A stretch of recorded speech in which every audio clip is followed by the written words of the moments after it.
comes the last of it. I wish you every good luck.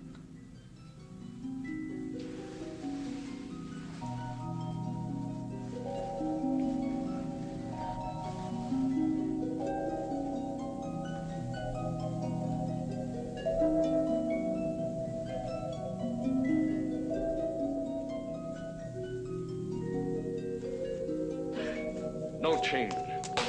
No change at all.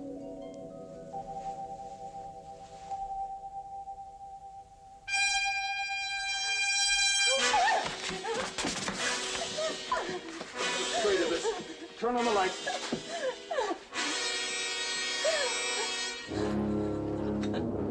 Needle, please.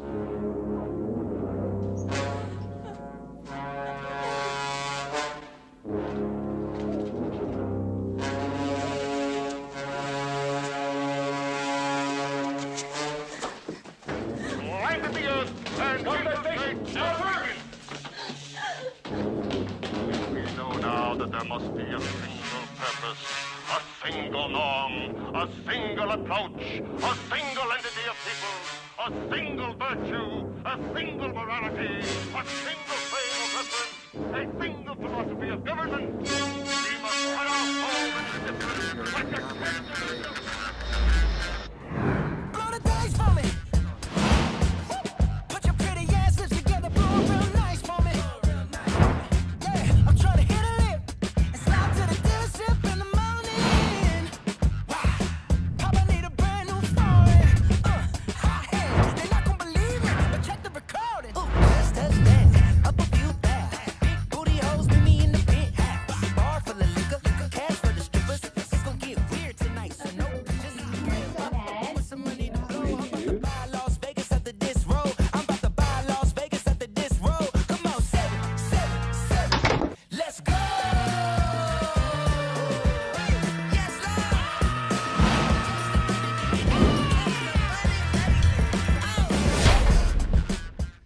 Welcome to the March edition of Naked Beauty Lives, March 2025, and this episode is about beauty standards. Beauty standards through time, beauty standards as they've been affected by culture, by the media, by everything through time, starting from the beginning of the idea of caring about what you look like and the appreciation of beauty. And we've got a great guest for you. You guys just saw the opening of the show was a clip of an old show called The Twilight Zone, and we wanted to open with that because it really highlights the idea that beauty is truly in the eye of the beholder. In fact, that's the name of that episode, The Eye of the Beholder. The idea is that what we consider hideous by all the other people that in that society were normal, they consider us hideous. This is a woman that was having surgery to correct what we would think is model-esque beauty. And she was viewed as just unsuccessfully improved and just having a horrible appearance, and it flips things around. You understand it truly is in the eye of the beholder. But what leads to those standards? What makes people view one thing as attractive and another thing as unattractive? How does that get influenced? The Greeks started the thought of this very early on, thinking about proportions, right? They were very interested in proportions, and they felt like there were absolutely perfect proportions that one could have. In fact, there's something called the golden ratio that plastic surgeons and other artists and people interested in beauty will look to, that is a way of looking at proportions of the face, of the body. Even in nature, the perfect ratio pops up. And through time, it also has been affected by people that are popular or influential in one way. I mean, influencers, yeah, social media, they're a relatively new thing, but influential people are not. It's just that social media is the outlet now that people pay attention to. But let's go back to early times with Queen Elizabeth, Queen Elizabeth I in those times, hundreds of years ago. Her appearance was iconic, and everyone strove to look like that. Her appearance was kind of very pale skin, made up with makeup. Eyebrows were plucked.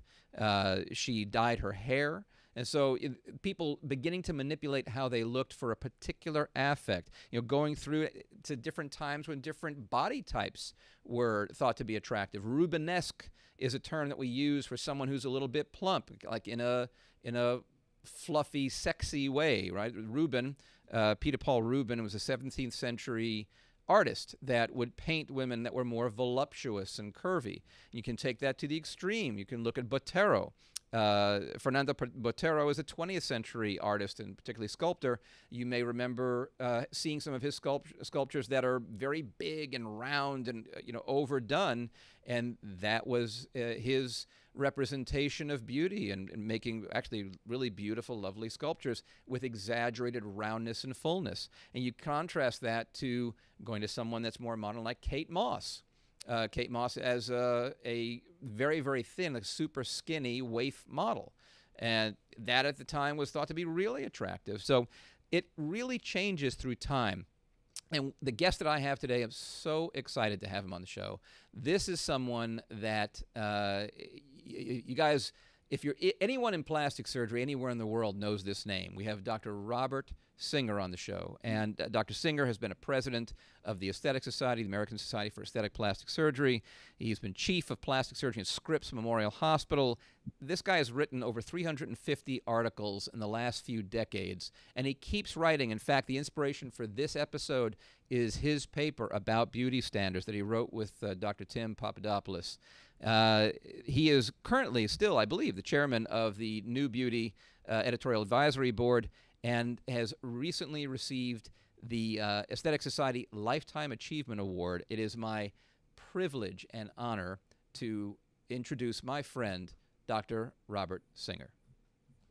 Dr. Singer, Thank you, welcome to Adam. Naked Beauty. I'm happy to be here, and I'm flattered you asked me. It's always a pleasure working with you.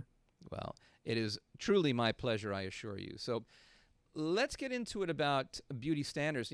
You have this article that came out in the Aesthetic Plastic Surgery Journal, and it talks about a number of things, right? So thinking about beauty, you spoke a lot about the history of it, but to get started, just the concept of beauty, thinking, is there such a thing as ideal proportions? We talk about what the beautiful ideal is.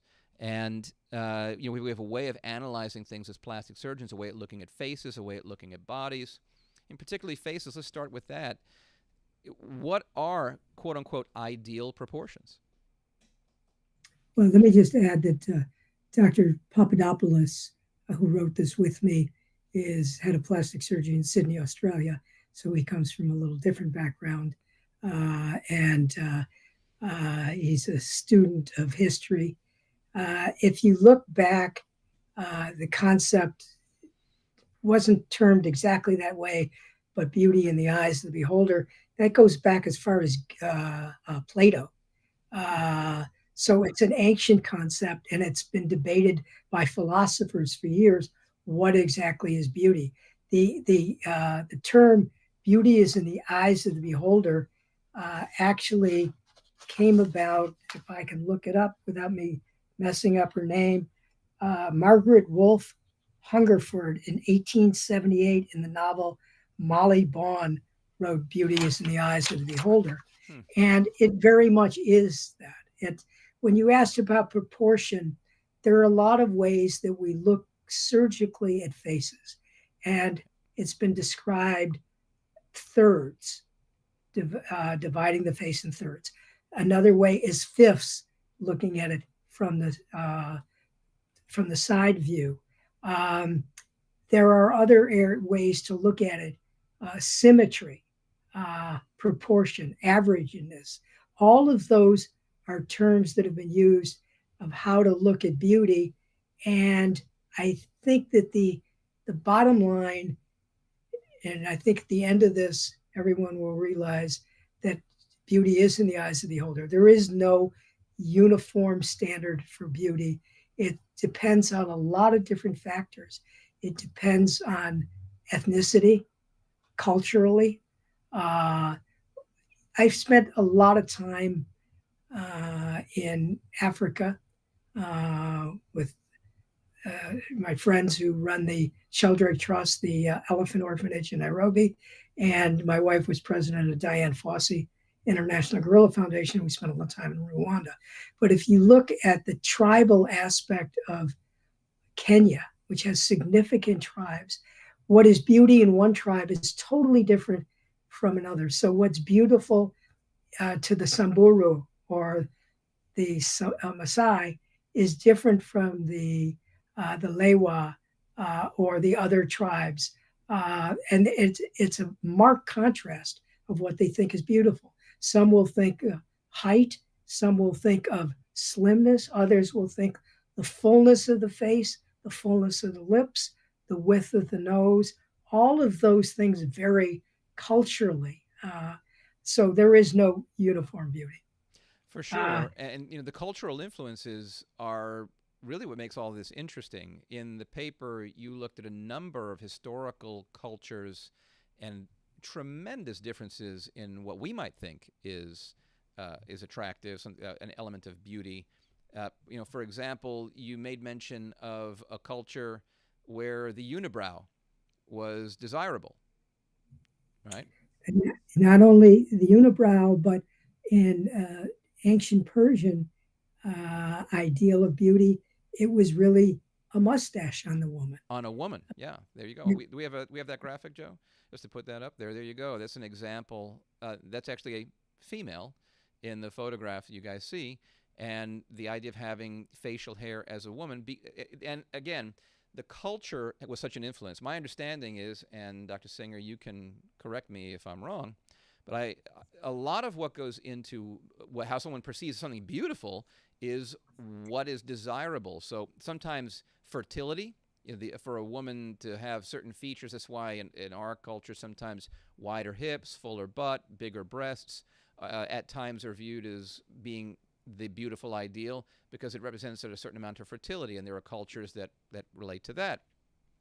In this case, with facial hair, I think the basis of this was that masculinity was what was viewed as desirable, and so a woman that had more masculine features was more beautiful.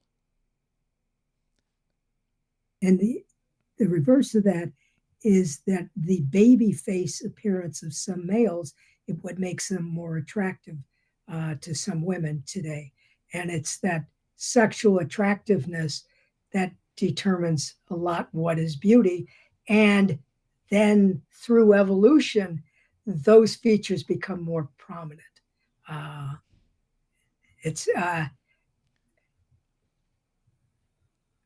You know it when you see it. Well, we're not discussing pornography today, so no.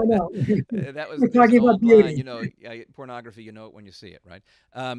So there's a Let lot me of. interrupt for 1 second because I want to talk about there is no universal standard for beauty. Sure. My standard for beauty was my gorgeous wife Judith, who was my better 2/3, and this was the definition the two of us had, and we put our heads together and came up with beauty may be grace, radiance, charm, harmony. It's the ability to captivate or enchant, to create an unforgettable image that remains in your memory like a dream that brings you pleasure. It can be symmetry or exaggeration, light or dark, intellect or instinct. It's not a specific quality. Rather, it is indescribable and exists in the mind of the individual perceiving it. Beauty is felt and sensed, and it's ephemeral. So that's our definition of beauty. I think everybody probably has their own definition of beauty. Well, right. And when talking to patients, it's important that you understand what their concept of beauty is, right, not just yours as a surgeon. Yeah, exactly. I could not agree more. That's a critical point of view because we can do what someone thinks, what we think looks great, but if it's not what they're looking for, they're going to be a very disappointed patient.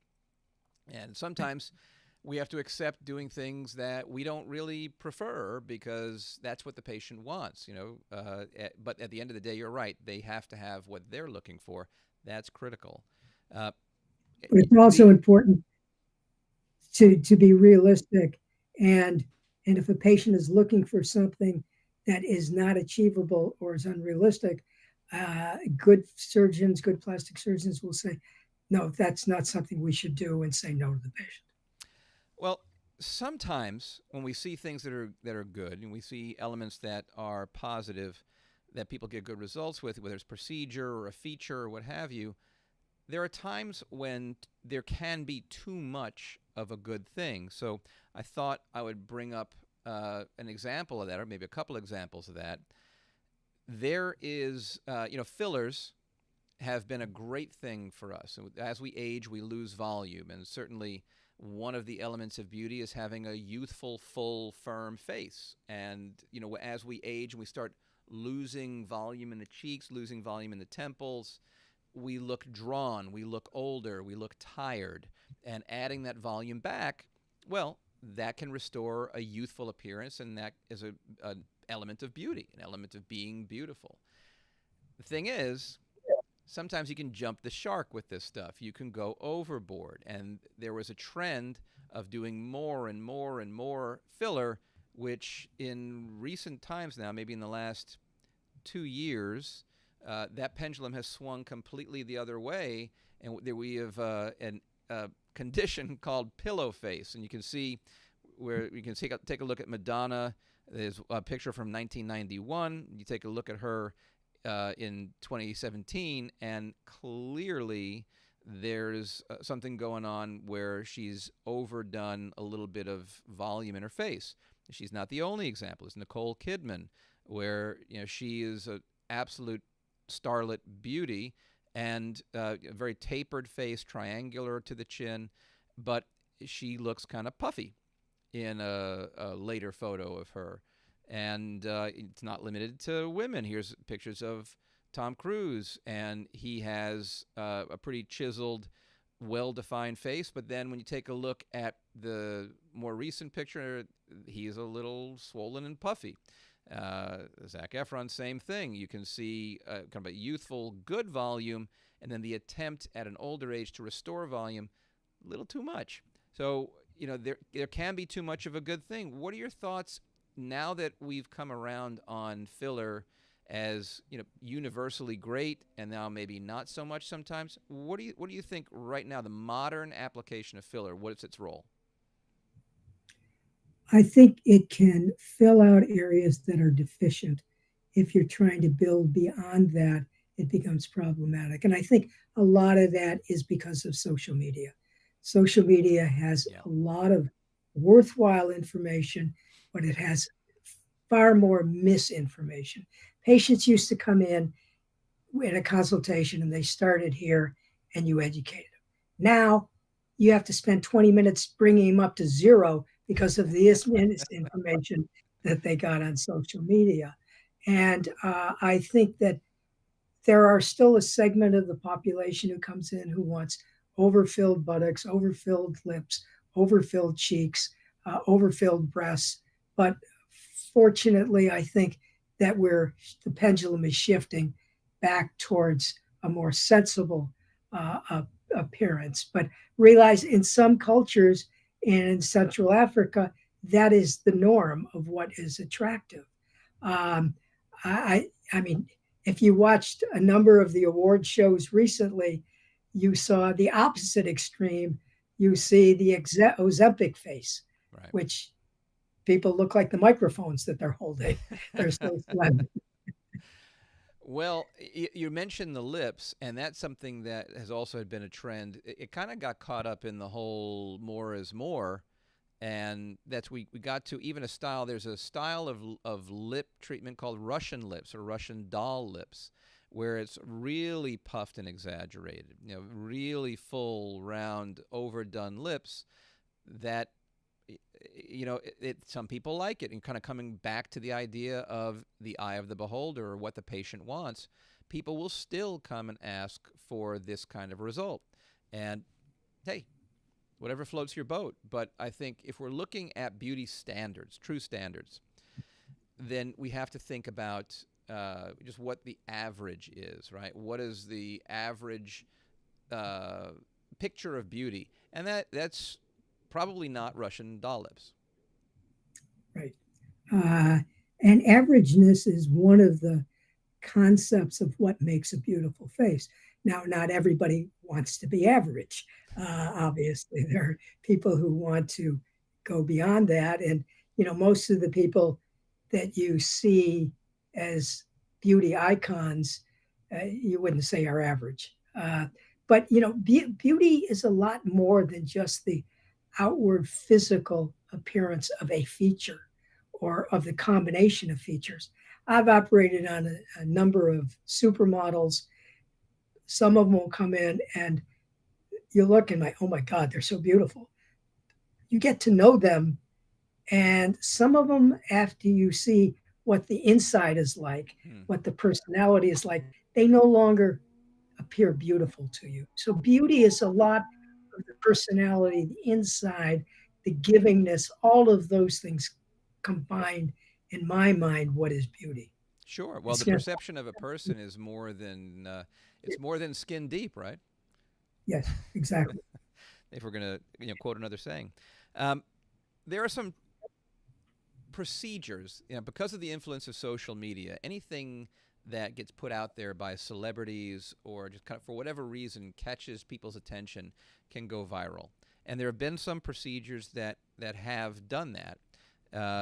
Buccal fat pad removal is one of them. It had a moment about somewhere between 5 and 10 years ago where it was out there and people were looking at this as something that was really great. You can see Chrissy Teigen. She had a terrific result in sculpting her face, a beautiful woman to begin with. But then you take a look at Demi Moore, who in the last couple of years seems to have had an overdone buccal fat pad procedure, really hollowed her cheeks out, and since has actually, it appears, has added some volume back and looks fantastic. She's almost ageless, that woman. But these trendy procedures, because of the influence of social media and other media, the influence of celebrities, can be they can kind of get off the rails with what people are just trying to reach that beautiful ideal. I agree with you. I haven't seen a patient for buccal fat pad removal since this morning.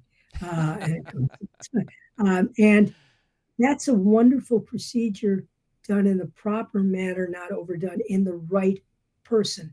I see patients with Asian backgrounds or Latino backgrounds who do have that round, full face, and they do benefit from a little bit of sculpting in that area to give them a little bit of better definition. But people have to understand as they get older, they're going to lose some volume in that area. And so you don't want to overdo. Also, I've seen patients who have had too much done where adding micro fat grafts back or fillers back creates a little more youthful appearance. Once you get too much definition, it makes you look older. When we talked about fillers or micro fat injections, it not only makes you look fresher, but it also often makes you look healthier if you've lost a lot of volume. Right. Well, and then you get back to the Ozempic face, the idea of transferring some volume back if you get too thin. I remember back when I was a kid, my grandmother had this little cartoon artwork on the wall that said you can never be too rich or too thin. But the truth is you can be too thin. Too rich, I'm not so sure about too rich. But too thin, you definitely can be too thin. And with Ozempic, we're seeing a lot of people losing tons of weight, which is great. I'm a big fan of people getting healthy and kind of getting away from, hey, it's okay to be obese because it's just not good for you. But you can go too far. You can look older, more drawn as you lose facial volume. So adding volume back is a good thing, but then, watch out for pillow face. Another procedure. Well, the other problem with patients who on Ozempic or things like that is they don't have volume elsewhere any longer to add back as far as fat. So you have to use fillers. Yeah, that's true. In Miami, we have a lot of women that would love to have a bigger, fuller butt, but they're so thin. A lot of gym bunnies, women that are in the gym constantly in great shape, super toned, maybe even had a couple of kids and just stayed in incredible shape. There's no fat for transfer, so adding volume to their butt hasn't been something. So a little teaser, we might be adding this to a future episode, but there's new stuff coming out that's almost like fat off the shelf. I don't know if you've heard about AlloClay. Fantastic material. We had an opportunity to try it, so it's a little plug for AlloClay, not compensated. But it seems to be good stuff, so we'll see. So keep your eyes open for that. I mean, and I live in Southern California, and I see a lot of triathletes, a lot of people who just live in the gym, and they're very fit, they're very healthy, and they look very old because they've lost all that body. Yeah, that'll do it. Weight loss is a double-edged sword, right? Another procedure that is gaining popularity now, this is kind of a trend that's just beginning to rise, is rib remodeling. It started out with rib removal, and rib remodeling now is something that's going on. You guys see the image on the screen now. That picture on the left is the more curvy shape that happens when you remodel the rib or remove a rib from where it was on the right. It can make a pretty big change, but when are we going a little too far with manipulating the body? And I guess you have to appreciate the risk, because taking a rib out is not a benign procedure. There's a lot of risk. You could puncture your lung trying to get a rib out, and it's a big deal. What do you think? When are we going too far? Well, I think that's individualized, and I think that it's a matter. When I look at a procedure for someone, what is the upside? What is the downside? And you have to weigh that. Not everybody is a good candidate for every procedure. There are some people with medical conditions or with their jobs or what they're doing that just aren't good candidates for that. Would I do those procedures? I would leave that for somebody else to do that procedure. The risk factor outweighs the gain in my mind. And for me, I'd rather have a healthy patient. Yeah, I do think there's significant risk. The procedure is getting safer. I give a lot of credit to the pioneers in our field that are working on this, trying to improve the procedure. I'm not writing it off. I'm sitting on the sideline. I want to see if there's a safer, less invasive way to make this a thing, because there are people that are just born straight. If you don't have a lot of space between your lowest rib and the top of your hip, you're not going to have a waistline, no matter what we do. There's no amount of liposuction that we can do to remove fat and change the body shape when the framework is square. So I think there's a role for this, as long as it can be done with minimal risk, and we're getting there. Certainly there are beautiful results being gotten by surgeons all over the world, many of our colleagues and prominent plastic surgeons around the world that are doing this. So I'm hopeful that we're going to see better and better techniques, and I can kind of envision a time for me to offer these procedures when I feel like that safety profile is there.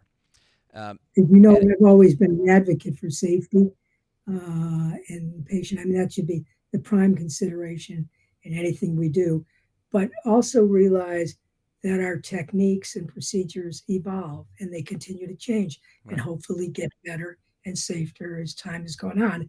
And certainly we've seen that with facial surgery, nasal surgery, breast surgery, and we'll continue to see that. Yeah, technology gets better, techniques get better. Joe, put the before and after up for me one more time. I cannot take a patient like this that has the results on the right that you see there. I can't take that and then make it this with liposuction, with really any kind of body contouring without changing the frame. And so the idea of remodeling things, this is a tremendous result. And this is results from Dr. Barry Epley. Where we've used it. This is stuff he has out in public, and I give Dr. Epley a lot of credit for achieving what is a magnificent result that I can't do, no matter how much liposuction or other techniques we use. I think good surgeons understand the limits of what they can achieve with the anatomy a patient has. And I have no qualms saying, I think you should see Dr. So-and-so. They have a little better approach to that than I do. Yeah, for sure. One of the things that I look at when there are new procedures coming around is not just the safety of performing it, but is it reversible? And so let's jump back a little bit and talk about reversibility, because there are certain African traditions. We didn't mention it earlier, but there's certain cultures where an elongated neck with rings, each of these rings being a demonstration of wealth. And the more rings that you had, it was an element of beauty. Just the wealth expressed in the rings and the length of your neck was one of the standards of beauty for that culture. Now, that is something that stayed, I think, pretty consistent in the culture, and so reversibility wasn't that important. But I don't think there's any going back from this once you've stretched things like they have.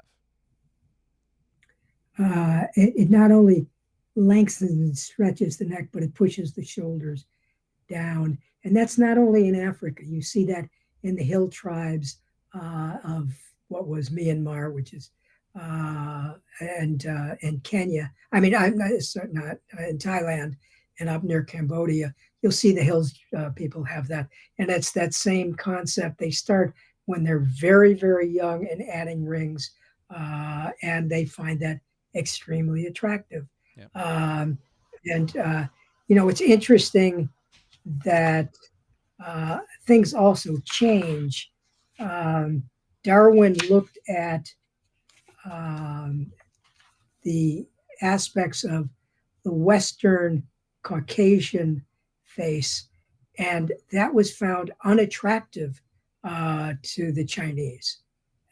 And as time has changed and more communication, social media, now if you look at what is the model face in China or Japan, it's more of a homogenized combination of Western features and Eastern features. So what was once ideal is no longer ideal. Well, it's always evolving, right? Yeah. The last procedure I want to talk with you about, which again, it's a trendy thing, and it's kind of had its moment, I think. It's not as popular, but it's still around. I don't know if you get requests for this. I'd imagine you do. Fox eyes or cat eye procedures. Again, a social media driven phenomena. And the problem with some of those extremes is they're not reversible. That's exactly what I'm getting at. That's why I brought the rings up, because you can't, once you stretch that out, you're not going back to a normal length neck. And these fox eye procedures, once you've removed skin or really repositioned things, you can't go back. No, you can't. And what somebody terms attractive at that one moment, as they get a little older, it's no longer attractive. And now, where do you go from there? Anything you do is going to be a compromise and isn't going to really return that to an attractive feature. So you have to be wary of trends. Oh, completely, yeah. And I just wanted to bring out that whole reversible idea, because there are things that we do that you can go back from almost everything that we do. You put implants in, a butt implant, a breast implant, pec implant, whatever implant you put in, they can come out. When you try and reposition something, it's rarely permanently in that position. If we remove something, you can add. If you add something, you can remove. But once you've shortened an amount of tissue in a certain area, like a fox eye, where you're really lifting this up surgically and taking skin out and making the position of the eyebrow change, you can't reverse that so easily. It's much harder to bring that back down, because now you've got to add skin. You can't do it in the hair because you have a bald patch if you try and put a graft in there. So it's a real problem. If you're going to try and rotate it, now your hair is going to grow in weird directions because you've done flaps with the scalp. It's very hard to make right. So I guess since we're talking about beauty standards, I would caution everyone to really think about, is this a permanent change that I'm making? And if so, do I really want to make a permanent change of this type?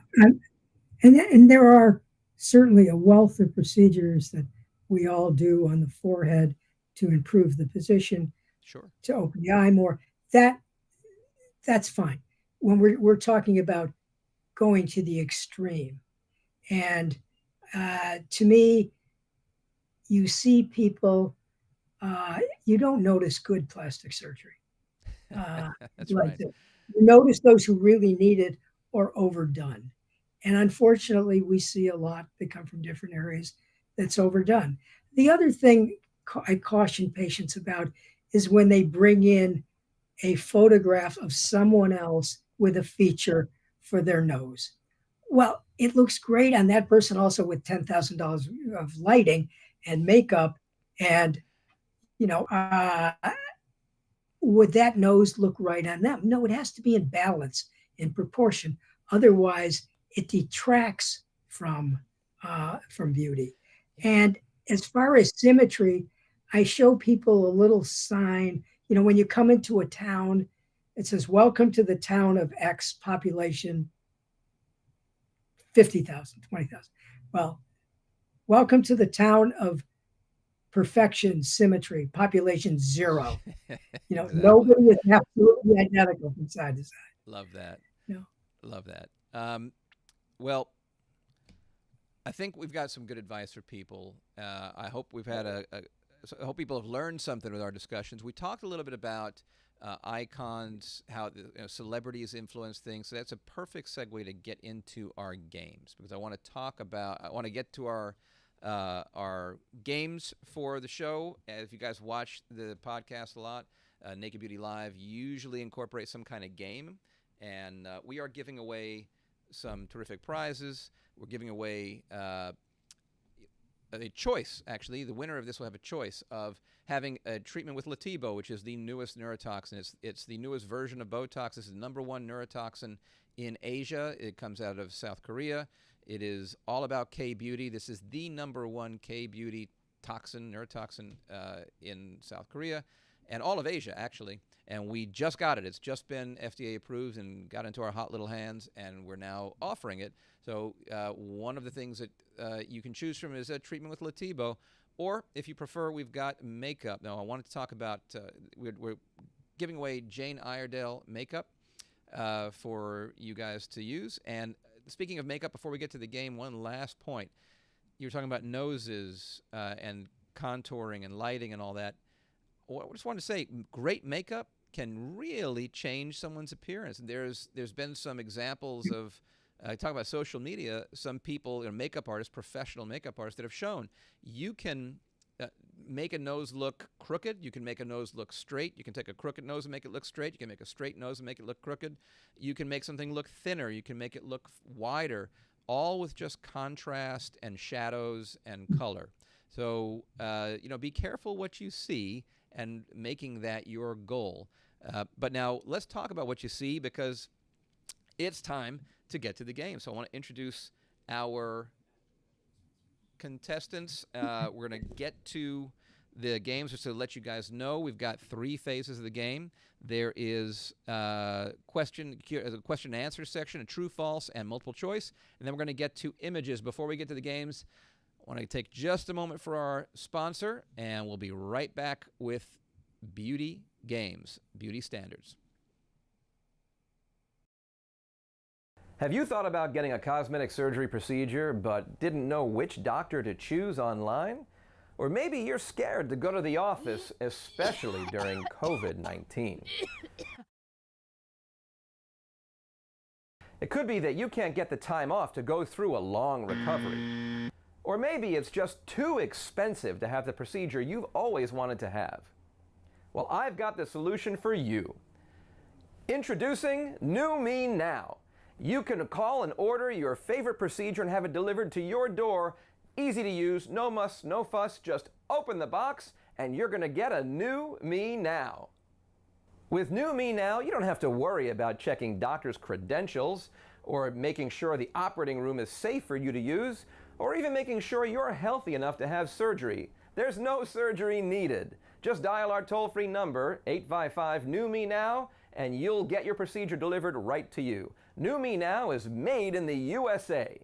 Whether you're looking for a breast augmentation, a tummy tuck, a facelift, any procedure you'd like to have, we have thousands of procedures in our warehouse just waiting to be delivered to your home so that you can have a New Me Now. The process is easy. Just call our toll-free number, 1-855-NEW-ME-NOW, and tell the operator the procedures you'd like to have. We'll prepare your procedures in our warehouse and ship them directly to your door within 1 week by express mail.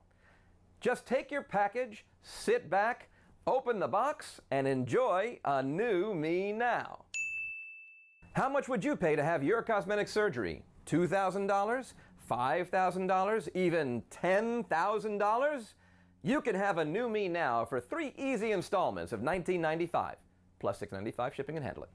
But wait, don't order yet. There's more. If you pick up the phone in the next 30 minutes and dial 1-855-NEW-ME-NOW, we'll include a free gift certificate for an at-home injectable treatment. That's right, we'll ship hyaluronic acid injectables and neurotoxins for you to use at home with detailed instructions so you don't have to go to a pesky doctor's office to have injectables.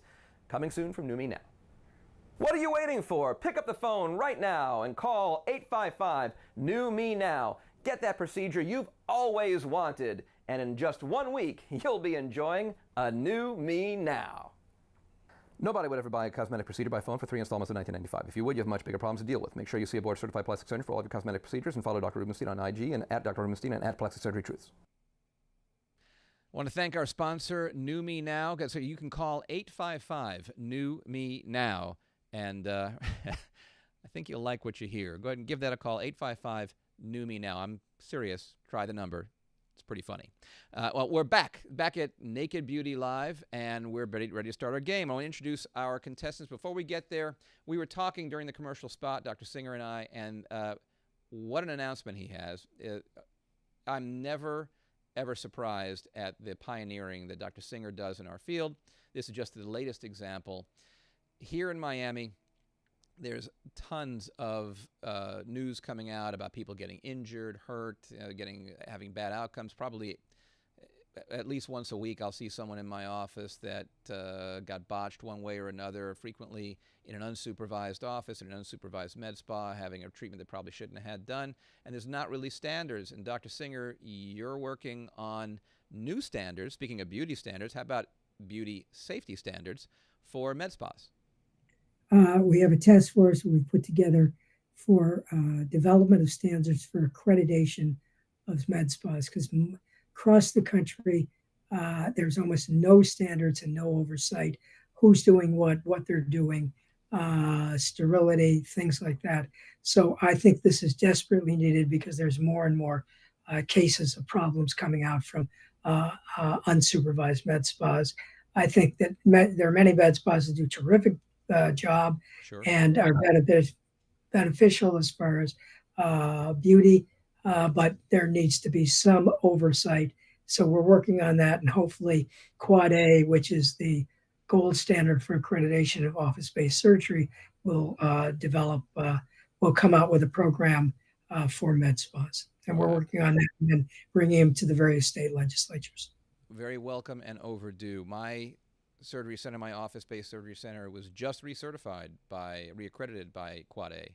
We do our accreditation through Quad A, and as you know, actually at your request, I took the training, and I'm on the list somewhere of possible accreditation surveyors. So I think it's a terrific organization. I'm proud to be a part of it. I'm proud to have my operating room accredited by Quad A, and I think there's no better body to take a look at med spas around the country and help keep everyone safe. Right. So let me introduce. Similarly, my facility is Quad A accredited also. There you go. There you go. Go Quad A. Let me introduce our contestants for our games today. We have Lena and Roxy. Welcome. Thank you. Welcome to Naked Beauty. Happy to have you guys on. So this is how it's going to go. For those of you playing at home, you can play along. Lena and Roxy are going to answer the same questions. We've got a set of true-false questions. We've got a set of multiple-choice questions. We're going to go through them, all relating to beauty and the standards of beauty through time and different influencers, etc. So we're going to read each question.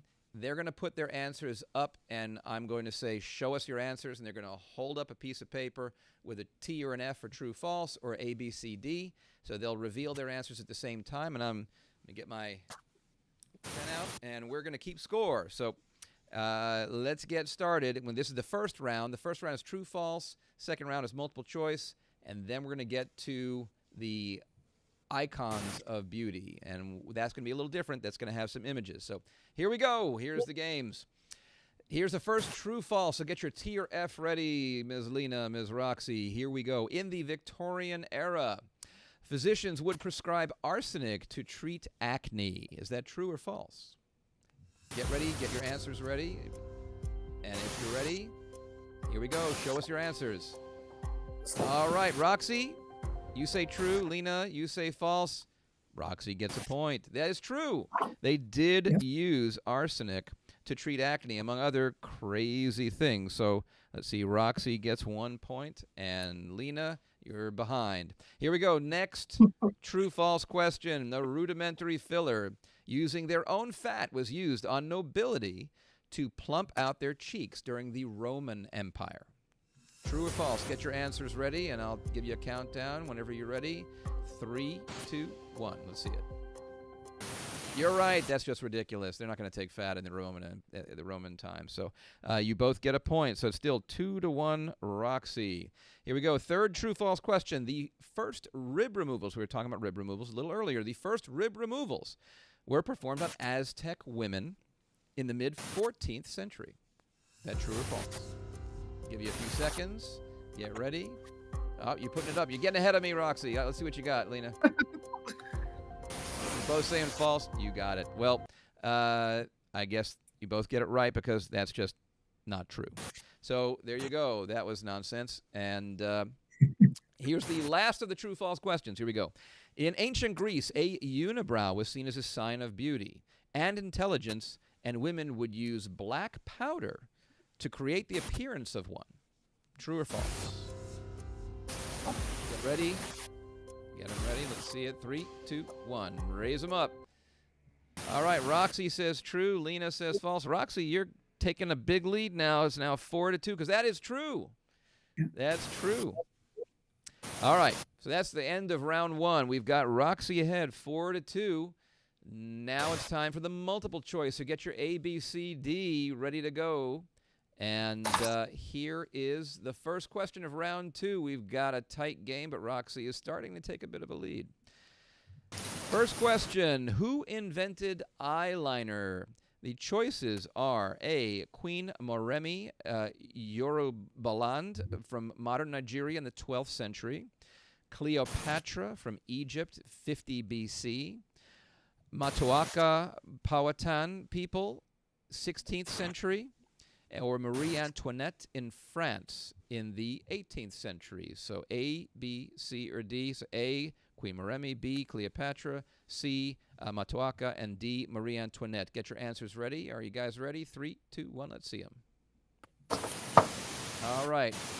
Actually, Lena, you're catching up. Lena's correct. The answer is Cleopatra, B.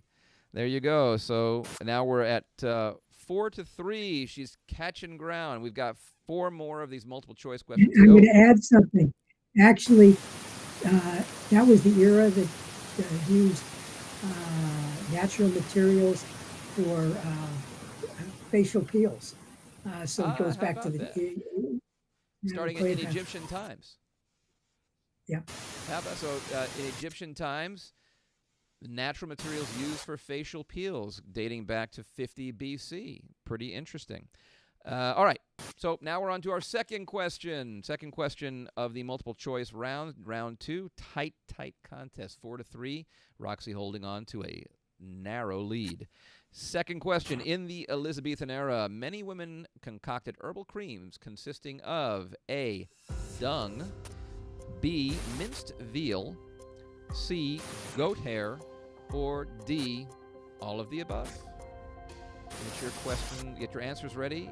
Again, in the Elizabethan era, many women concocted herbal creams consisting of A, dung, B, minced veal, C, goat hair, or D, all of the above. Get your answers ready. Here we go. 3, 2, 1. Let's see them. You guys got, you got to know. Listen, if D is a choice, all of the above, it's got to be, right? It's got to be.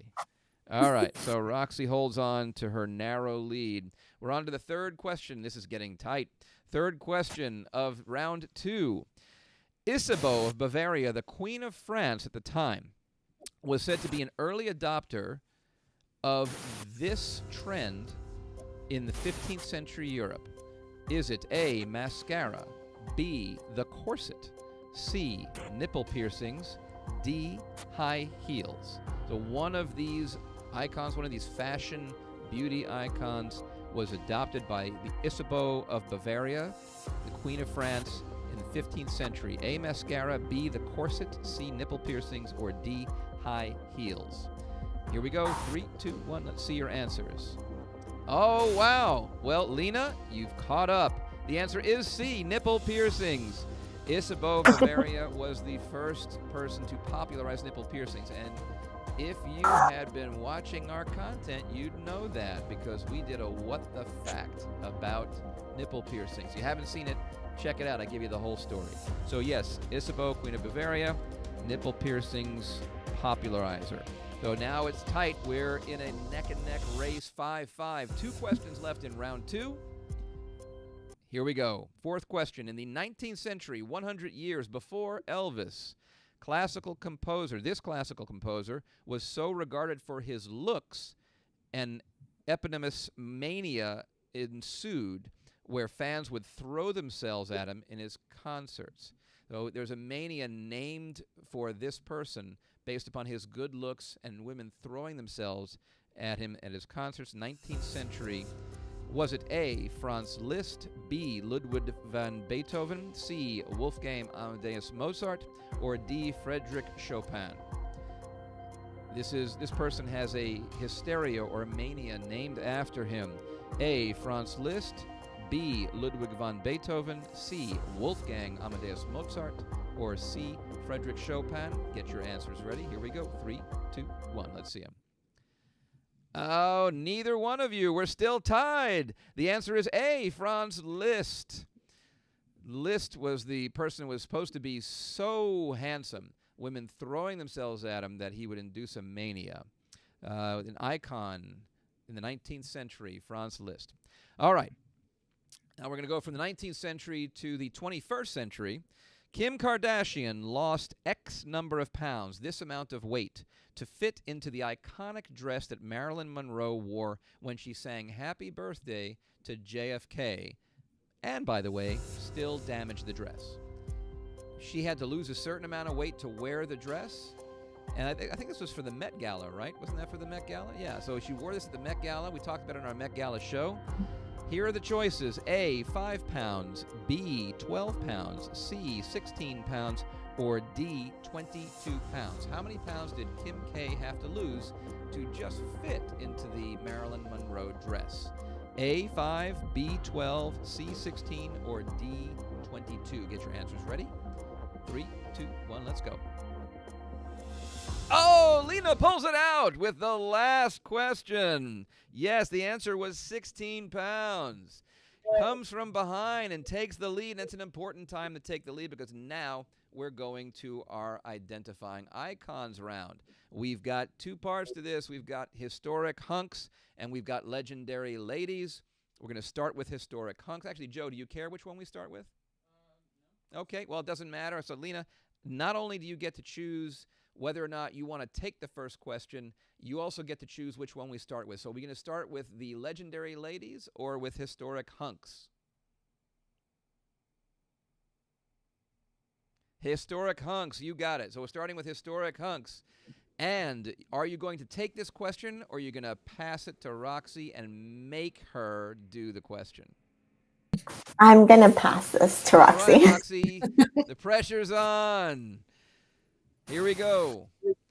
This is the first of 5 historic hunks. The way this works is I'm going to read you the clue. If you can guess who this is based on the clue, you're getting 2 points. So you jump out to the lead right away. If you have to see the image, we'll show you the image. You guys are going to be able to see the photo. And if you can get it right after that, you get 1 point. If you're unable to get it right, Lena keeps control. Here we go. Born Archibald Leach, this famed leading man Hunks. We're doing hunks. Born Archibald Leach, this famed leading man of classic Hollywood, was one of Hitchcock's go-to actors. Want me to read that again? Archibald Leach, born Archibald Leach, this famed leading man of classic Hollywood, was one of Hitchcock's go-tos. Do you have any idea who this actor, historic hunk is? No idea. No idea. So we're ready for the image, Joe. Let's bring it up. Let her see who we're talking about. There he is. Do you know who that guy is?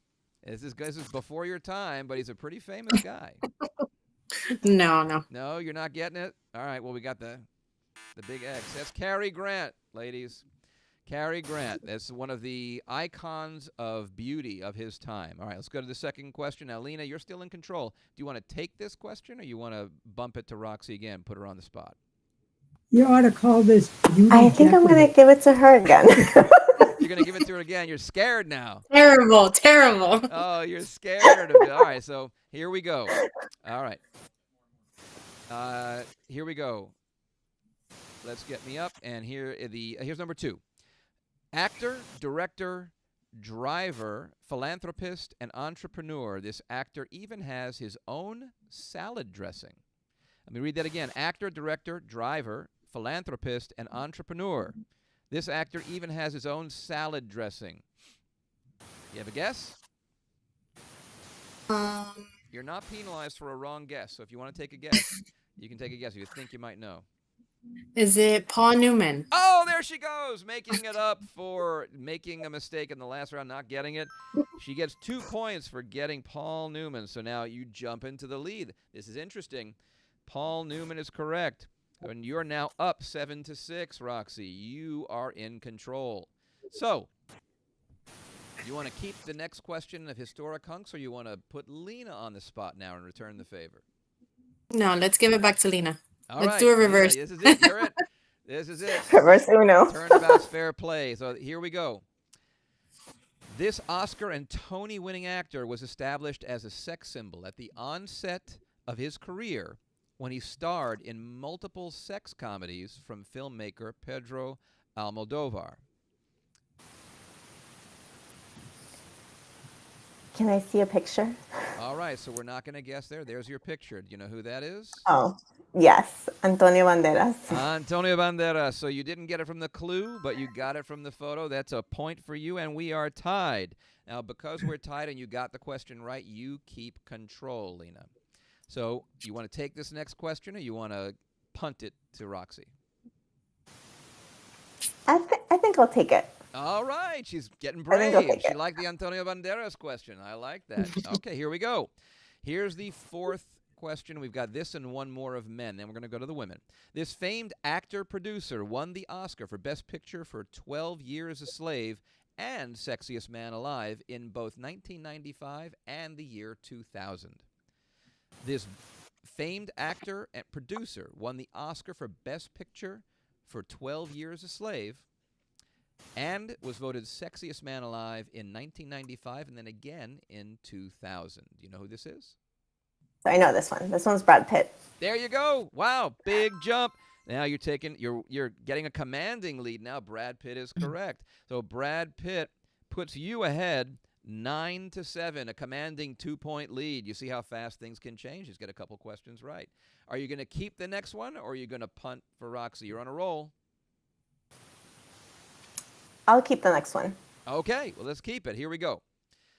This British actor gained prominence for playing Baltimore criminal Stringer Bell in The Wire, is often fan cast as an ideal Bond, and won Sexiest Man Alive in 2013 and 2018, also a 2-time Sexiest Man Alive winner. This British actor first gained prominence for playing Baltimore criminal Stringer Bell in The Wire, and he's often fan cast as an ideal Bond. He won the Sexiest Man Alive, like Brad Pitt, twice in 2013 and 2018. Do you have a guess? Oh, I have his face in my head, but I don't have his name. He's the blonde one with blue eyes. That's the one I'm thinking. Well, you can take a guess if you like, or you can go for the photo. We can go for the photo. All right, giving up a point, going for the photo. It's not a blonde with blue eyes. Ah, what's his name? What's his name? What's his name? Ibis Melbina. Oh, you're close. Is there? I don't know. I don't remember his name. I can't give you that point. Should we no, let it's Roxy fine. try and steal this one, or she just? I don't think so, because you didn't get the chance to steal before. So actually, it's Idris Elba. Idris Elba. But you're still ahead.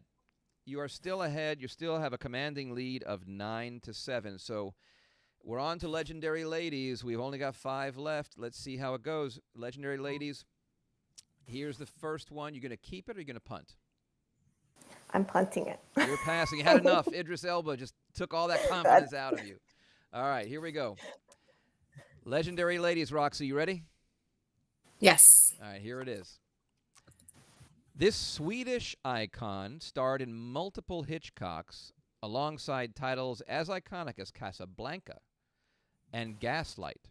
Her daughter, Isabella Rossellini, is also a beauty icon in her own right. This is Isabella Rossellini's mom. Swedish icon, starred in multiple Hitchcock movies, as well as in Casablanca and Gaslight. Do you have a guess? Sure. What's your guess? No, can I see a picture? Oh, or you want no? to see the picture? Okay, let's bring up the photo, Joe. There you go. That's an iconic beauty from the past. No clue. No clue. Well, this is how we started last round. It didn't go well for you. I hope something picks up. This is Ingrid Bergman. Ingrid Bergman. Okay. Lena, you're still in control. Do you want to take the next one, or you want to pass it? I'm gonna pass it. All right, Roxy, you're on the spot again. Here we go. Second question of 5. There's only 4 more questions left. This is one of them.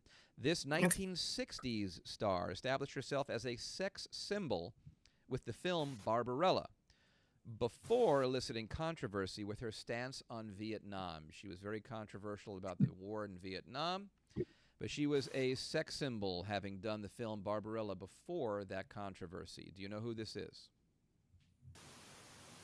Can I see a picture of her? Let's bring her up. Now, this is a young picture of her, and I will tell you, she is much older now and still looks fantastic. I'm gonna go with Jane Recent good Fonda. facelift. There you go. That's right, exactly. Excellent face. So there you go, Jane Fonda. She gets it. That's a point. You're still behind, but you got that question right. So now you are in control. You seize control from Lena. Where we got 3 questions left. It's a tight game. 9-8. Only 3 questions left. You're going to keep this question, or you're going to pass? I'm gonna give it back to her. You're going to give it back. Wow. I don't know. You're just letting her be on the spot. You're giving up control. You know, she can get 2 points if she gets it from the clue. Here we go. This blaxploitation legend kicked ass in films like Coffee and Foxy Brown, and Quentin Tarantino's blaxploitation homage, Jackie Brown. He's a beauty icon, blaxploitation legend in films like Coffee and Foxy Brown, and most recently in Quentin Tarantino's blaxploitation homage, Jackie Brown. Can I see a picture? Let's bring her up. There she is. Oh, Rings no bells I don't in really know who Stockholm, huh? she is. No, I don't really know who she is. All right. Well, this is Pam Grier. All right, Pam Grier, one of the probably the most famous blaxploitation actress, and a very, very strong woman, an icon of beauty and of strength in the African American culture. So Pam Grier was the answer. Let's see, Roxy. I think you had the last question right, so you get to keep or pass. You're going to keep or pass? I'll keep it. You're going to keep this one. Hey, how about that? Here we go. Finding some confidence here. There's only 2 questions left. Roxy, you're down by 1 point. So let's see how this goes. This is super tight to see who wins this game. The only Spanish actress to have won an Academy Award and have a star on the Hollywood Walk of Fame. This person is the only Spanish actress to have won an Academy Award and have a star on the Hollywood Walk of Fame. Do you know who it is? Penelope Cruz. Oh, she pulls it out. That's right. Penelope Cruz. All right. Well, now you have a lead and you have control. This is critical. This is for all the marbles. It has come down to the wire. We have one question left, Roxy. You are in control. You are leading 10-9. She can win the game Okay, let's. with answering the question. If you pass, if you give this to Lena, she can win the whole game and get her choice of prizes if she gets it based on the clue. If she has to get the photo, well, then it's a tie game. And you know what I'll do if it's a tie game that way? I think I'll let both of you. Well, I'll let you guys choose. You'll have to split. I'll let one of you get one prize, one of you get the other. All right, and you guys can fight it out for which ones you want. But here's what we're gonna do. You're gonna tell me who's taking this question. Last question for all the marbles. You have a 1-point lead. You're gonna keep control and seal the deal, or you're gonna pass it and give Lena a chance to take it in the end, like she did in rounds 1 and 2. Let's give it to Lena. Oh, wow. I didn't think you'd do that. That's a surprise. Giving up control. Here we go. Lena, this is for all the marbles. Your chance to win. If you can get this right based on the clue, you win outright. Here we go. Media personality, socialite, and businesswoman, she emerged from a family full of fashion icons and has carved out her own makeup brand as the 5th most followed person on Instagram. Media personality, socialite, and businesswoman, she emerged from a family full of fashion icons and has carved out her own makeup brand and is the 5th most followed person on all of Instagram. Do you know who this is? I need a picture. Oh, now let me just say, don't give us your answer yet. Oh. There's your picture. Just so you know, if you get it on this picture, it's a tie, which I guess everybody leaves a winner. Do you know who this is? Yes. Give us your Kylie answer. Jenner. Kylie Jenner. There you go. Wow, 10-10. We could not have orchestrated that if we wanted to ourselves. Nice job, ladies. Nice job. 10-10. You guys did great. Very nice. There you go. Well, we'll contact you after the show, and we will let you guys fight it out for who wants what. The prizes you're choosing from are a treatment with Latibo, the newest FDA-approved neurotoxin for relaxing muscles and keeping your frown lines smooth, or a Jane Iredale makeup, and that's one of the finest mineral makeups, excellent for your skin, and a good makeup brand as well. So let's see what you guys want to do. We'll get back in touch. Thank you so much for getting on the show and playing the game. You guys did great. I mean, equally great. Thank you. I got 10-10. Unbelievable. Tie game. All right. Thank you well, for having us. thanks for coming on the Thanks. show, guys. We'll be in touch. And that's it for the show. Robert, Dr. Robert Singer, I want to thank you for coming on Naked Beauty. It's fun. It's educational. And we learned a lot about history. We learned about safety. I think what you're doing with the med spas is an important thing to do. It's long overdue. Thank you for that. And most of all, thank you for being a friend, a mentor, and a leader in my career and in the world of plastic surgery. Thank you, Adam. It was a pleasure being on the show. And I have to tell you, I've been on a lot of podcasts and a lot of shows. You not only did a good job, you did a great job. Wow. Congratulations. Thank you. I appreciate that. I want to thank everyone for watching. This has been Beauty Standards and Naked Beauty Live. We're going to be back next month in April. Make sure you watch the show. You can watch our old entire episodes of Naked Beauty Live in YouTube, and you can catch all of our content on Naked Beauty TV and Instagram. Make sure you check out Naked Beauty TV and Instagram. We've got a TV show that we're working on. You see a lot of inside clips from the show, and thanks for giving me your time. I hope you had a good time. We'll see you next month, next episode of Naked Beauty Live. Thanks for watching.